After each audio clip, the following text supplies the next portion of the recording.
তো এখানে যেটা বলার, আজকে যেটা বলেছিলাম যে মুর্শিদাবাদ অঙ্গনওয়াড়ির যে পরীক্ষা হয়েছিল অঙ্গনওয়াড়ি হেল্পারের, তার কতগুলো অঙ্কের সলিউশন নিয়ে চলে এসেছি। যে অঙ্কগুলো পড়েছিল 8টা অঙ্ক এসেছিল, সেই 8টা অঙ্কের সলিউশন নিয়ে চলে এসেছি। অঙ্কগুলো কিন্তু খুবই ইজি, তোমরা একবার দেখলেই বুঝতে পারবে, দেখে নাও।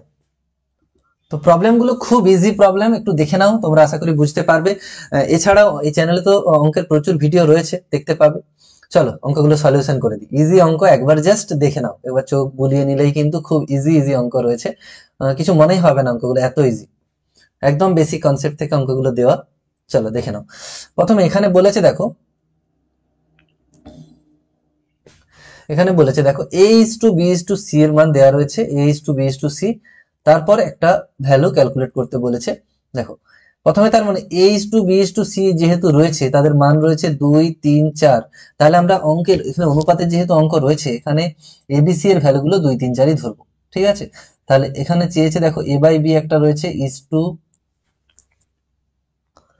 b by c is to c by a, এই তিনটে চেয়েছে। তো এবিসি এর মান আমরা জানি, বসিয়ে দেবো শুধু। তাহলে 2 এর 3 ইজ টু 3 এর 4 ইজ টু, এখানে রয়েছে দেখো সি এর মানটা 4, এ এর মানটা 2, এটা। তো এটাকে সরল ফর্মে নিয়ে যেতে হবে। সরল ফর্মে কি করে যাব? তো এরকম ধরনের যখন ভগ্নাংশের অনুপাত থাকবে, তখন দেখবে নিচের যে সংখ্যাগুলো তাদের লসাগু করতে হবে। 2 3 4 এর লসাগু 12 হয়, তবুও আমি করে দেখিয়ে দিচ্ছি যাদের একদম বেসিক জায়গা থেকে সুবিধা হয়, যাতে তোমাদের এরকম ভাবে এখানে 2 দিয়ে যাবে, 3 থাকলো, 3 যাচ্ছে না যেহেতু, 2 2 4, 2 একে 2, এগুলো গুণ করলে লসাগু পেয়ে যাব। 3 দুগুণে 6 দুগুণে 12। তাহলে প্রতিটা সংখ্যাকে লসাগু দিয়ে গুণ, সরি প্রতিটা অনুপাতকে লসাগু দিয়ে গুণ করতে হবে। তাহলে এখানে 12 গুণ করো, ইজ টু এটা ছিল 3 এর 4, একেও 12 গুণ করো, ইজ টু 4 এর 2, একেও 12 দিয়ে গুণ করো। তাহলে কি হচ্ছে দেখো, এটা কাটাকাটি যাবে, 3 4 এ 12 হবে, তাহলে 4 দুগুণে 8 হচ্ছে, প্রতিটাতেই 8 রয়েছে প্রথমে। তারপরে 4 3 এ 12, 4 3 এ 12, 3 তিরিকে 9, এখানেও ক্লিয়ার নয় কারণ 8 is to 9 দিয়েই তিনটে অপশন রয়েছে। তারপরে এখানে দেখো 6 2 এ 12, তাহলে 4 6 24, ঠিক আছে। 8 is to 9 is to 24, first option হবে অপশন সি প্রথম অঙ্কের, 8 is to 9 is to 24। চলো এখানে বলেছে একটি বৃত্তের ব্যাসার্ধ 18 সেমি, তাহলে বৃত্তের ক্ষেত্রফল কত হবে। চলো বৃত্তের ব্যাপারটা বলে দিই। ক্ষেত্রফলও দিতে পারে, আবার পরিসীমাও চাইতে পারে। ধরো এটা একটা বৃত্ত যার ব্যাসার্ধ আমরা আর যদি হয়, তাহলে ক্ষেত্রফলের সূত্রগুলো প্রথমে দেখে নাও। সূত্রগুলো যদি না মুখস্থ থাকে তাহলে একটু মুখস্থ করতে হবে। ক্ষেত্রফল হবে পাই আর স্কোয়ার বর্গ সেমি, মানে এখানে সেমি থাকলে সেন্টিমিটার স্কোয়ার হবে, মিটার থাকলে মিটার স্কোয়ার হবে, এরকম। আর পরিসীমার সূত্র হচ্ছে, পরিসীমা যদি কোথাও চাই সেটা সূত্র হচ্ছে 2 পাই আর সেমি, শুধু এককটা হবে। এবার এখানে ক্ষেত্রফল যেহেতু চেয়েছে, ক্ষেত্রফলের সূত্র বসাবো। আর এর মান তাহলে ব্যাসার্ধই তো দেওয়া আছে, আর এর মান 18 দেওয়া আছে। অনেক সময় ব্যাস দেওয়া থাকে, সেক্ষেত্রে ব্যাসার্ধ মানে ব্যাসের অর্ধেক, যদি ব্যাস 18 দেওয়া থাকতো তাহলে ব্যাসার্ধ আর এর মান 9 হতো। এখানে সরাসরি ব্যাসার্ধ দেওয়া আছে, আর এর মান 18 দেওয়া আছে, তাহলে ক্ষেত্রফল হবে পাই আর স্কোয়ার। তাহলে পাই ইন্টু 18 স্কোয়ার, এটা হচ্ছে এককটা হচ্ছে বর্গ সেমি বা সেন্টিমিটার স্কোয়ার। তাহলে পাই ইন্টু 18 স্কোয়ার হবে 324। বর্গগুলো কিভাবে শর্টকাটে হয় অলরেডি আগে ভিডিও রয়েছে আমার চ্যানেল, যেটা দেখালাম তোমাদের, ওখানে রয়েছে, দেখতে পারো। কনসেপচুয়াল ম্যাথস উইথ দেশের ওখানে পেয়ে যাবে। 324 পাই সেন্টিমিটার স্কোয়ার, বা তোমরা এমনি ইজিলি যেমন নর্মালি গুণ করো 18 স্কোয়ার মানে, কোনো কিছু স্কোয়ার মানে কি 18 স্কোয়ার আছে মানে 18 গুণিত 18, কিউ থাকলে 18 গুণিত 18 গুণিত 18 তিনবার গুণ হবে, কিন্তু দুবার গুণ হবে।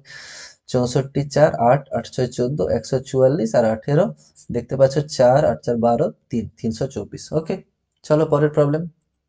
একটি পাত্রে 200 ml জল আছে, তার মানে একটা পাত্র আছে, তাতে জল আছে কিছুটা, এর পরিমাণটা বলা আছে 200 ml, 200 মিলিলিটার জল আছে।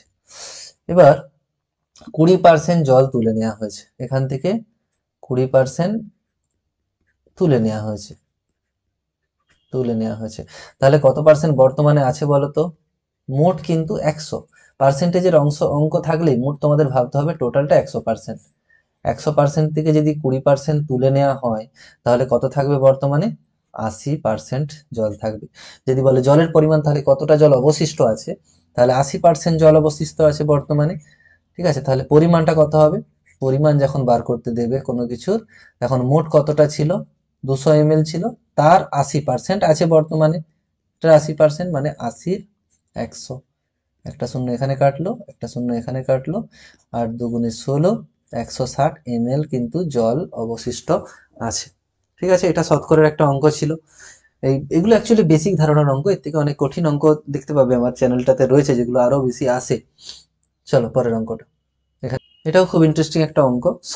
সময় মতো বিল প্রদান করলে, মানে বিদ্যুতের বিল জমা দিলে 10% ছাড় হয়, 10% টাকা ছাড় হয়ে যায়। তার মানে ব্যাপারটা একটু সহজ করে ভাবো, যদি 100 টাকার বিল থাকে, 100 টাকার বিল থাকে বিদ্যুতের বিল, সময় মতো যদি জমা দেওয়া হয়, সেক্ষেত্রে ছাড় কত টাকা হয়, 10 টাকা ছাড় হয়। 10% মানে 100 টাকায়, এই জিনিসটা সহজ করে বুঝতে হবে, 10% ছাড় মানে কি, অর্থাৎ 100 টাকার জিনিস হলে 10 টাকা ছাড় হয়। ঠিক আছে, ঘুরিয়ে আমরা লিখতে পারি, 10 মানে 90 টাকা দিতে হয় আর কি। 10 টাকা ছাড় হলে বিলটি ছিল কত, বিল ছিল কত টাকার, বিল ছিল 100 টাকার। এখানে দেখো বলছে 50 টাকার ছাড় হয়েছে, 50 টাকার ছাড়, 50 টাকার ছাড় একদম করে নিতে পারি, 10 টাকাকে 5 গুণ করে 50 হয়েছে, তাহলে এটা অবশ্যই 5 গুণ করে 500 টাকা হবে ঐকিক নিয়মে। একদিকেও করতে পারো, 10 টাকায় ছাড়, 10 টাকা ছাড় হলে বিল 100 টাকার, 1 টাকা ছাড় হলে বিল 100/10, 50 টাকা হলে সেভাবেও করতে পারো, বা একদম সরাসরি করে দিলাম, 10 টাকার ছাড় হলে 100 টাকা, তাহলে 50 মানে 5 গুণ, তাহলে এখানেও 100 থেকে 5 গুণ মানে 500, অর্থাৎ অপশন বি হবে এখানে রাইট অপশন। পরের প্রবলেম। এবার দেখো আরেকটা প্রবলেম, একটি প্রতিষ্ঠানে সর্বমোট 350 জন, এখানে মোটটা তাহলে আছে সমান 350 জন, মোট 350 জন আছে, 30% পুরুষ, 30% পুরুষ, আমি কি বলেছি টোটালটা সবসময় 100% বলবো, তার মধ্যে 30% হচ্ছে যে বলে দিয়েছে ফিমেল, তাহলে বাকি 70% কে হবে, সরি 30% মেল বলেছে, তাহলে বাকি 70% কত হবে, ফিমেল। ঠিক আছে, 70% ফিমেল হবে, তাহলে 70% ফিমেল যদি হয়, বলেছে মহিলা কতজন রয়েছে, তাহলে মোট একটু আগে একটা অঙ্ক করলাম এই ধরনের, মোট দিলাম 350, এর 70% ফিমেল আছে, 70-এর 100 মহিলার সংখ্যা এটা হবে, তাহলে একটা শূন্য এখানে কাটলো, একটা শূন্য এখানে কাটলো, এবারে গুণ করো, নর্মাল গুণ, 5×7 = 35, আর একটা হচ্ছে 3×7 = 21, 22, 23, 24, 245 জন ফিমেল আছে। দেখো এখানে কি বলেছে, বলেছে একজন ব্যবসায়ী 30 টাকা কেজি দরের 12 কেজি চাল, একটু সহজ করে ভাবো, চালের দাম কত, 30 টাকা করে কেজি, 30 টাকা কেজি, আর কত কেজি কিনেছে, 12 কেজি, তাহলে মোট দাম কত হবে, 30 × 12 সমান 360 টাকা। তারপরে দেখো 40 টাকা কেজি দরের 8 কেজি চাল, 40 টাকা করে কেজি, তা কত কেজি নিয়েছে, 8 কেজির দাম কত হবে, 4×8 = 32, 320 টাকা। তাহলে মোট তার খরচ, মোট খরচ, দুটো টাইপের চাল কিনেছে যেহেতু, সমান কত হচ্ছে, দেখো দুটো যোগ করে দিতে হবে, তাহলে হবে 680 টাকা, মোট খরচ হয়েছে তার 680 টাকা। এবার বিক্রি করেছে কত টাকায়, দেখো বিক্রি করেছে 740 টাকা, তার তো লাভ হয়েছে, কারণ 680 টাকায় কিনে 740 টাকায় বেশি টাকায় বেচেছে, তাহলে লাভ হয়েছে, লাভটা তাহলে কত, ওই দুটো বিয়োগ করলে লাভ পেয়ে যাব, মানে 740 - 680 সমান 60 টাকা, তাহলে লাভ হয়েছে তার 60 টাকা। খুব ইজি অঙ্ক নিয়ে চলে এসেছি আজকে। পরেরটা দেখি, পরের প্রবলেমটা দেখো, একটি বর্গক্ষেত্র, প্রতিটি বাহুর দৈর্ঘ্য 25, বর্গক্ষেত্র কেমন হয়, বর্গক্ষেত্র কাকে বলে আগে জানতে হবে, যে সামতলিক চিত্রের 4টে বাহুই সমান, এই 4টে যে বাহু রয়েছে 4টে বাহুর দৈর্ঘ্যই সমান হবে, অর্থাৎ 4টে বাহু 25 করে হবে, এবং প্রতিটা যে কোণ রয়েছে শীর্ষবিন্দুর সঙ্গে যে কোণগুলো থাকে সবগুলোই কত ডিগ্রি করে হবে, 90 ডিগ্রি করে হবে, সেগুলোকে বর্গক্ষেত্র বলে।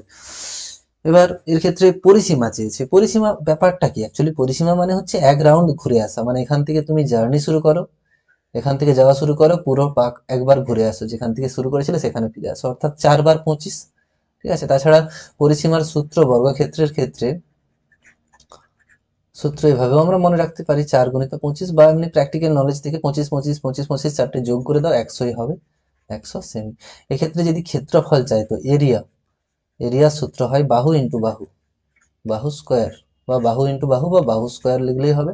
25 স্কোয়ার হতো সেক্ষেত্রে, 25 স্কোয়ার মানে 625 বর্গ সেমি হতো। এক্ষেত্রে উত্তর হয়েছে পরিসীমা 100 সেমি। এখানে কিন্তু দুটো 100 আছে, ভুল করে উপরেরটা দিও না, বর্গ সেমি এটা হবে না, কারণ এটা ক্ষেত্রফলের ইউনিট, শুধু সেমিটা হবে, অর্থাৎ 100 সেমি। এবার পরের প্রবলেম দেখো, এখানে কি বলেছে, আমিনা বিবির দৈনিক বেতন 200 টাকা, তার বেতন 20% বাড়ানো হয়েছে পরে, প্রথমে, তারপর 20% হ্রাস করে দেওয়া হয়েছে। এটা খুব মজাদার অঙ্ক। এটা কিন্তু মানুষকে ঠকানোর জন্য কোম্পানিগুলো করতেও পারে। যেমন প্রথমে বললো যে তোমার বেতন 20% বাড়িয়ে দিলাম, সরি 10% বাড়িয়ে দিলাম, তারপর 10% কমিয়ে দিলাম। তার মনে হবে কি প্রথমে 10% বাড়িয়েছে, তার উপর 10%, মানে একই ব্যাপারটা হয়ে যাবে, কিন্তু একই না। কোথায় ঠকছে দেখো, প্রথমে দেখো, প্রথমে তার বেতন ছিল কত, 200 টাকা, এটা ছিল প্রথম প্রথম ক্ষেত্রে। এবার দ্বিতীয় ক্ষেত্রে কত বেতন হয় দেখছি, দ্বিতীয় ক্ষেত্রে তার বেতনটা কি দাঁড়াচ্ছে দেখছি, 200 টাকা ছিল, বেতন বেড়েছে, খুব খুশি, প্লাস দিলাম, তার থেকে 200 থেকে কিছু বেশি হবে, কত বেড়েছে, 10% বেড়েছে। তাহলে 10% মানে 200 এর 10%, যেটা ছিল তার 10%, সেইটা ইন্টু 10 এর 100 সমান দেখো, শূন্য কাটছে শূন্য কাটছে শূন্য কাটছে শূন্য কাটছে 20, তার মানে 220 টাকা বেতন তার হয়ে গেল, খুব খুশি, পার ডে বেতন বেড়েছে। কিছুদিন পরেই করা হলো কি, তৃতীয় ক্ষেত্রে তার বেতন আবার 10% কমানো হচ্ছে, 10% কমানো হচ্ছে মানে 220 টাকা তার বর্তমানে বেতন ছিল, তার থেকে 10% কমিয়ে দেওয়া হচ্ছে, অর্থাৎ 220-র 10% কমানো হচ্ছে বলে এখানটায় মাইনাস দিলাম মাঝে, দুটা শূন্য কাটলাম, তাহলে 220 থেকে বিয়োগ হবে 22, অর্থাৎ কত দাঁড়াচ্ছে এটা দেখো, 198 টাকা। প্রবলেমটা বুঝতে পেরেছো? তার শেষে বেতন কত দাঁড়াচ্ছে দেখো, 198। তার প্রথমে বেতন কত ছিল, 200 টাকা, তার ঘুরে লস হয়ে গেল। ঠিক আছে। দেখো মোটামুটি এই 8টা অঙ্ক ছিল, যে 8টা অঙ্ক ছিল সেগুলো তোমাদের করে দিলাম, আশা করি বুঝতে পেরেছো।